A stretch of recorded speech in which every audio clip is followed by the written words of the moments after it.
everybody. Welcome to the Game Before the Money podcast.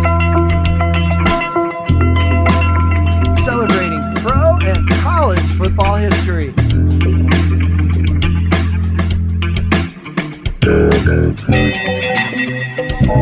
This episode, 3 defensive plays that clinched championships.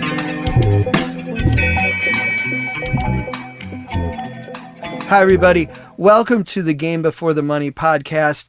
I'm Jackson Michael, author of The Game Before the Money, Voices of the Men Who Built the NFL. That's available on Amazon.com. I also have a new book out about the 1979 Houston Oilers called Red, White, and Columbia Blue, Chasing the Dream with the 1979 Houston Oilers. And you might also know that I wrote and directed the documentary that's out on DVD, We Were the Oilers, the Love Ya Blue era. That dives even deeper into that Houston Oilers era with many members from that team. All of that is available on Amazon.com. The Game Before the Money, Red, White, and Columbia Blue, and We Were the Oilers. And you might remember that a lot of those Houston Oilers shared stories in episode 39 of the Game Before the Money podcast about the 1978 and 1979 Oilers seasons. You might also remember that Oilers safety Vernon Perry still holds the NFL record for most interceptions in a playoff game with 4. 4 interceptions in one game against Dan Fouts, no less. And then he had a pick 6 against Terry Bradshaw in the AFC Championship game in 1979. For a lot of us fans, great defensive plays are some of our favorite moments, especially when it's our team getting the huge turnover or the big sack. A few times in NFL history, the championship game has even ended with a big defensive play to save the game. Super Bowl 34 ended with the Tennessee Titans just 1 yard short of the goal line as Rams linebacker Mike Jones made an outstanding tackle to stop Titans receiver Kevin Dyson as time ran out. More recently, Patriots defensive back Malcolm Butler intercepted Russell Wilson near the goal line with about 30 seconds left in Super Bowl 49, sealing a New England victory over Seattle. And that play tends to overshadow how New England shut out the Seahawks in the fourth quarter after entering the final 15 minutes of that game down by 14 points. A lot of people forget that the Patriots forced 2 straight 3-and-outs before that final drive.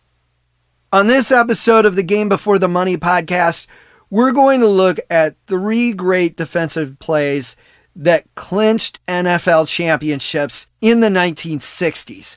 2 of them happened before the Super Bowl era, and 2 of them were made by Hall of Famers. The first that we'll talk about happened in the 1960 NFL championship game. That was played at Philadelphia between the Eagles and the Green Bay Packers. We previously talked about the 1960 Packers with Green Bay receiver Boyd Dowler. That was on episode 38 of the Game Before the Money podcast that featured Packers legend Boyd Dowler sharing his stories.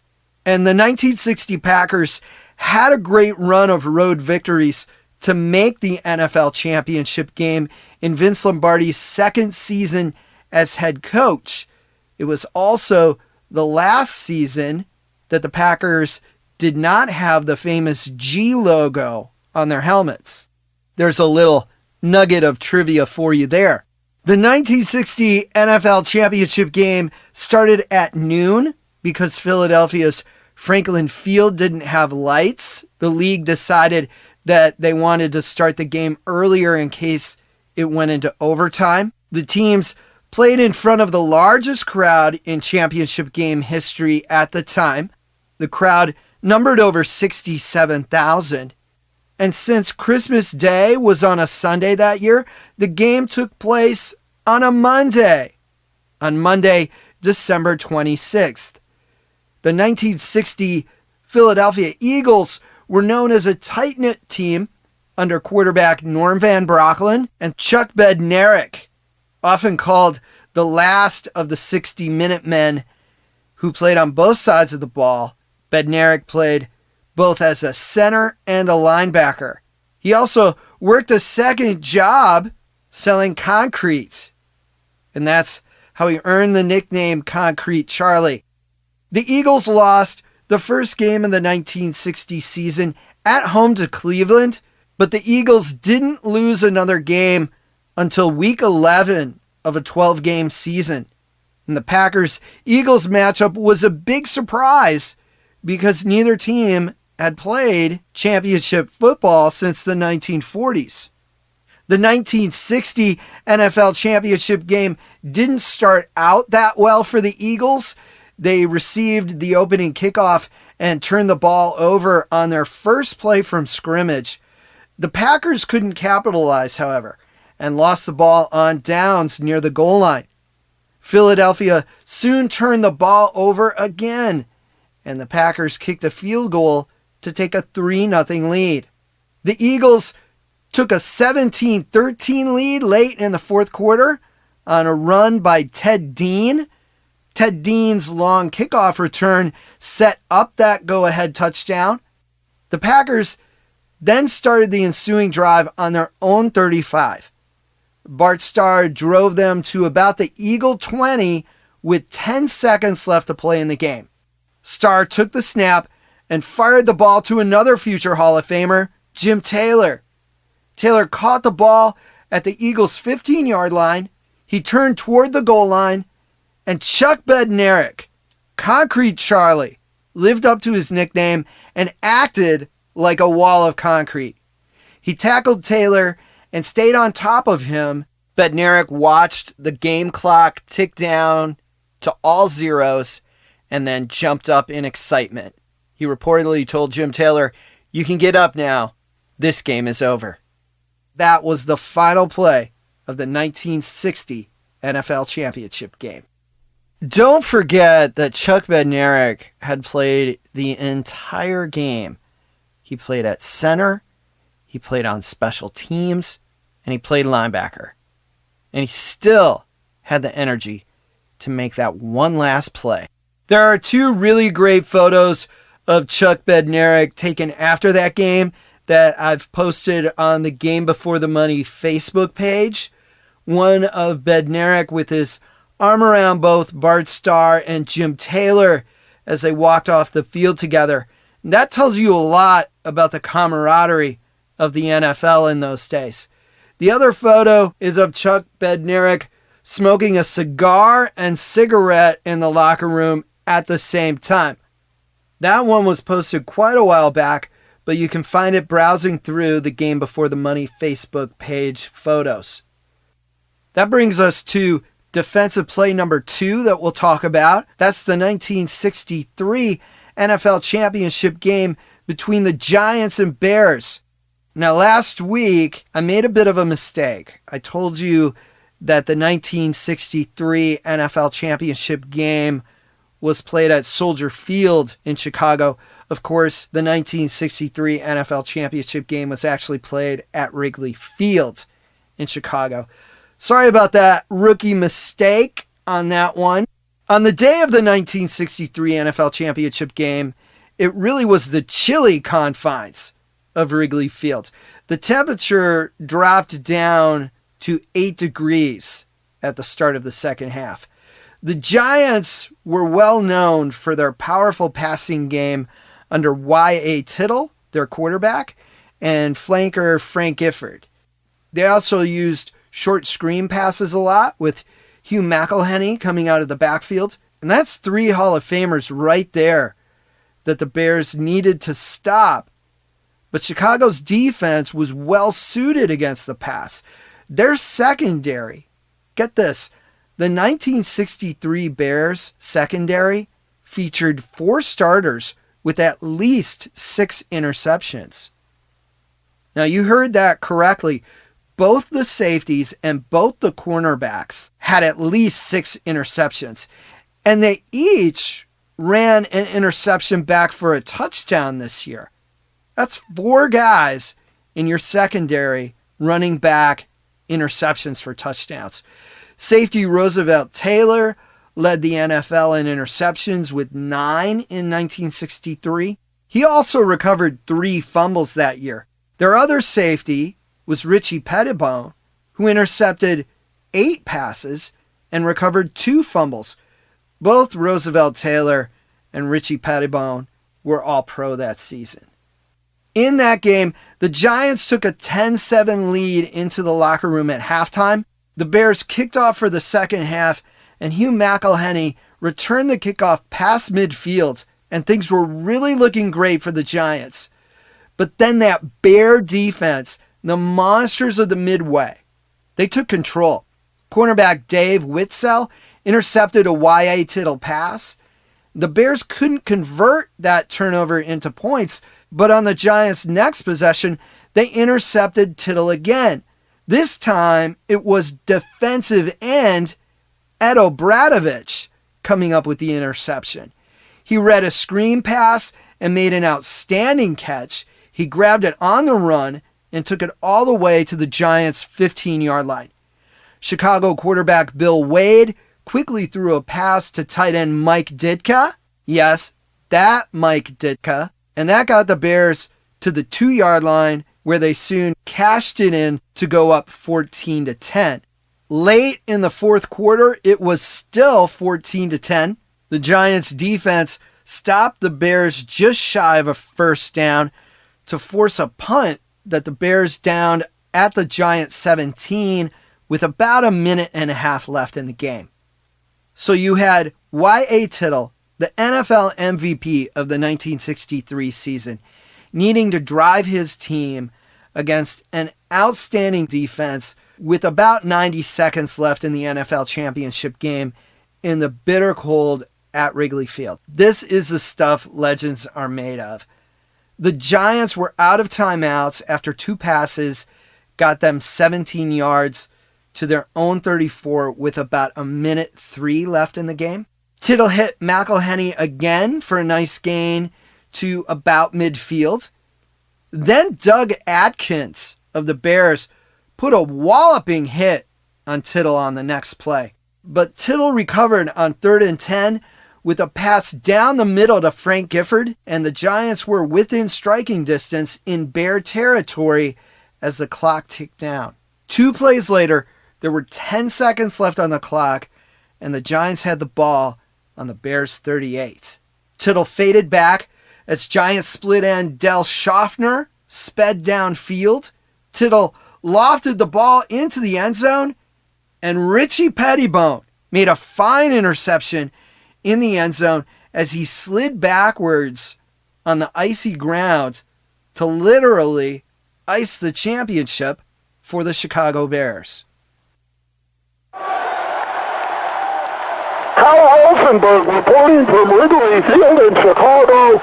The Chicago Bears have just won the NFL championship game with a 14-10 victory over the New York Giants. Coach George Ellis has led the Bears to their first championship since 1946. It's a joyous scene here at Wrigley Field, and here comes Coach Ellis now. I'll try to get a quick word, Coach. Coach, well, he's being whisked away to the locker room surrounded by fans and members of his staff. We will have an interview with him shortly. Meanwhile, the Bears and the fans are celebrating their championship win. Defensive end Ed Obradovich has just thrown his helmet high into the air. It looks like it may have made its way into the stands even. We'll be back in about an hour here at Wrigley Field with interviews from the Bears locker room and hopefully with Coach Ellis and defensive back Richie Pettibone, who made a game-saving interception in the end zone with 2 seconds left in the game. Keep your radio dial here on your BASE Sports Network affiliate. And now back to our central studios in New York. Richie Pettibone would later coach in the NFL himself. He was the defensive coordinator for Washington under Joe Gibbs and would eventually take over head coaching duties for one season. The Bears wouldn't return to championship form until the 1985 season, when they were coached by Mike Ditka, and again featured an incredible defense. A defensive play also determined the 1966 NFL championship game between the Green Bay Packers and Dallas Cowboys at the Cotton Bowl in Dallas. It was the Dallas Cowboys' first appearance in a championship game. The winner earned a spot in Super Bowl I, so there was quite a bit of history on the line. The Packers took a 34-20 lead when Max McGee scored a fourth quarter touchdown, and Green Bay looked to go up by 15 with the extra point, but Hall of Famer, all-time great Bob Lilly blocked the extra point. That kept the Cowboys in the game, although there wasn't much time left. With 5:20 left, Cowboys quarterback Don Meredith completed a pass to running back Dan Reeves in the flat. Reeves took a jarring hit and fumbled. The ball rolled backwards, where several Packers were very close to recovering it. The ball squirted away, though, and out of bounds. It was 3rd and 20, and things looked dim for Dallas. But Meredith made an outstanding play. He tossed a 68-yard touchdown to tight end Frank Clark just before he was hit by 2 Packer linemen. That pulled the Cowboys to within 7 and stirred up the Cotton Bowl crowd. The Dallas defense forced the Packers to punt thanks to a sack by linebacker Dave Edwards and a fine play by Leroy Jordan. Then on 4th down, Cowboy defensive end George Andre put tremendous pressure on punter Don Chandler and nearly blocked the kick. The punt went only 16 yards, and the Cowboys started at the Packer 47-yard line with 2:27 left. Meredith immediately hit Clark for over 20 yards to about the Packer 25. He looked for Clark in the end zone just a couple of plays later, and a pass interference call against the Packers put the ball on the Packers' 2-yard line. On the next play, the Packers stopped Dan Reeves at the 1-yard line, and that set up a 2nd and goal at the 1.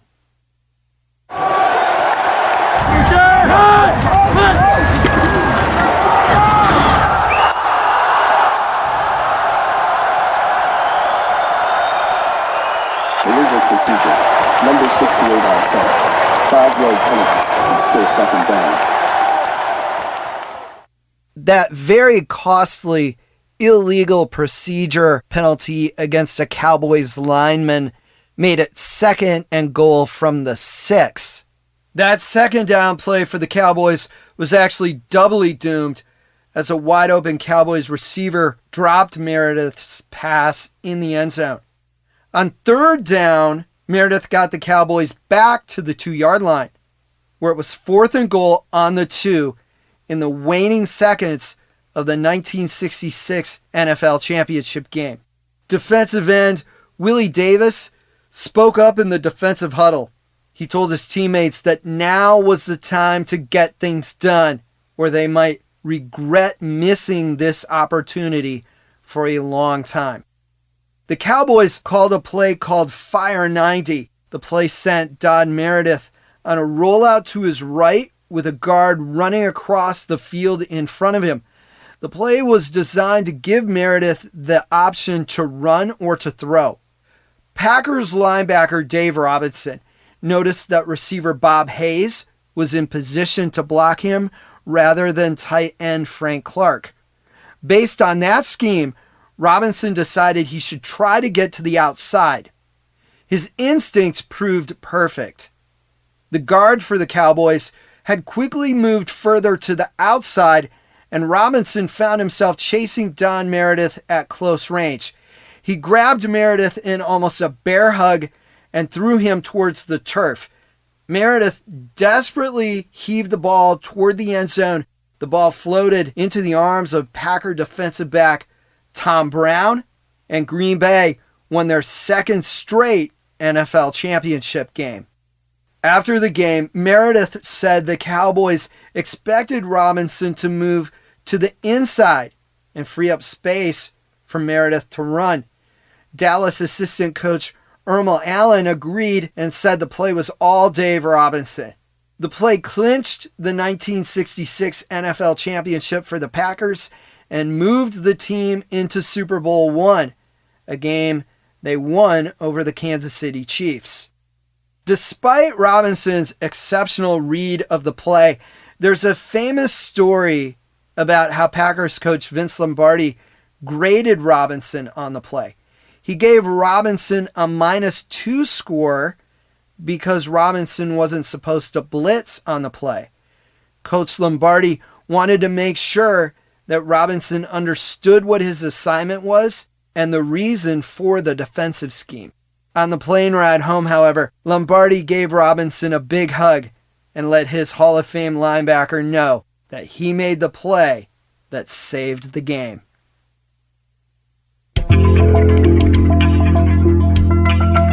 Thank you for listening to this episode of the Game Before the Money podcast. Please subscribe to our podcast if you haven't done so already.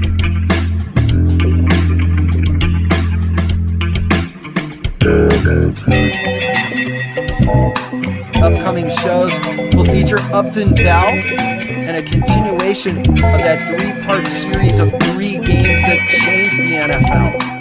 We'll talk about the 1958 NFL Championship game next in that series.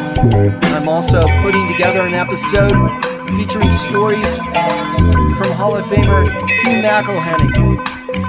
If you have any NFL history questions, feel free to email me at podcast@thegamebeforethemoney.com. That's podcast@thegamebeforethemoney.com. I'm also going to put together shows where I answer your questions. Don't forget that transcriptions of the Game Before the Money podcast can be found at thegamebeforethemoney.com in the podcast notes section. And those transcriptions are powered by our transcription partner, Sonix. That's SONIX. Visit sonix.ai to learn more about their transcription services. All music and sound effects, including dramatic reenactments of game moments and fictional broadcasts, produced by 11 Productions.